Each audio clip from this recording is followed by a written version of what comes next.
तो चलिए इस चैप्टर का पहला topic random experiment, sample space and events start करते हैं। ये सभी टर्म्स प्रोबेबिलिटी में काफी यूज होते हैं। इस टॉपिक में हम यह सीखने वाले हैं कि रैंडम एक्सपेरिमेंट क्या होता है, इसके बाद सैंपल स्पेस क्या होता है एंड इवेंट क्या होता है। तो चलिए अब हम अपना पहला कंसेप्ट स्टार्ट करते हैं, जिसमें हम ये सीखेंगे कि रैंडम एक्सपेरिमेंट्स क्या होते हैं। इसे हम कुछ एग्जाम्पल से समझते हैं। माना हमारे पास एक ट्रायंगल है जिसमें एक्स, वाई एंड जेड इसके एंगल्स हैं।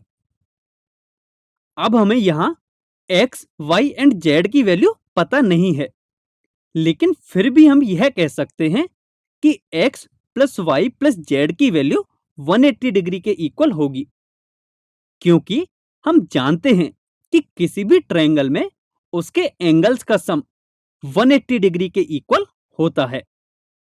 अब बात करें कि जब हम एक डाई को रोल या थ्रो करते हैं तो हमें क्या क्या पॉसिबल रिजल्ट मिल सकता है।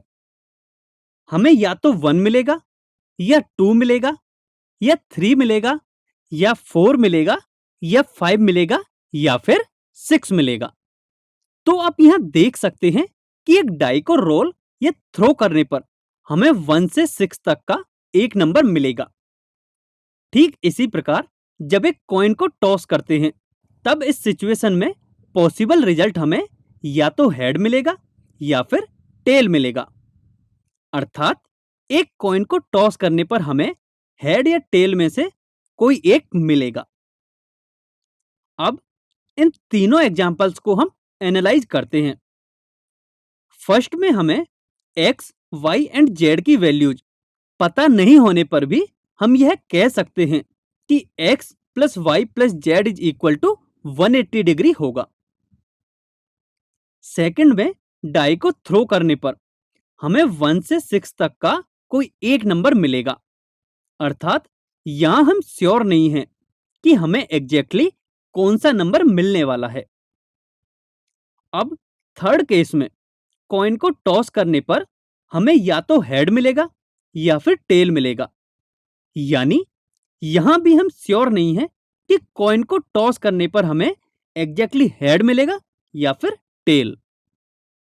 तो ये जो लास्ट दो एग्जाम्पल्स हैं वो रैंडम एक्सपेरिमेंट के एग्जाम्पल्स हैं, क्योंकि इन दोनों में ही पॉसिबल रिजल्ट्स एक से ज्यादा हैं एंड जो भी रिजल्ट हमें मिलेगा उसके बारे में हम एडवांस में कुछ नहीं बता सकते।